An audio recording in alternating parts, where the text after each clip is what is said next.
Hoy mi teléfono vibró y no era una noticia, tampoco era una alarma. Era este país diciéndome, oye, cuídate, no salgas de casa si no es absolutamente necesario.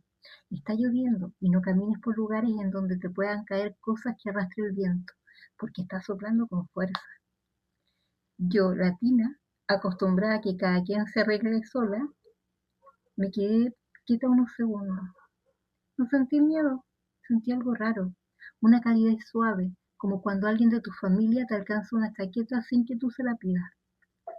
Acá lo llaman Uri. Uri es ese nosotros que no hace ruido, pero que está. No te gritan, no te ordenan, te cuidan.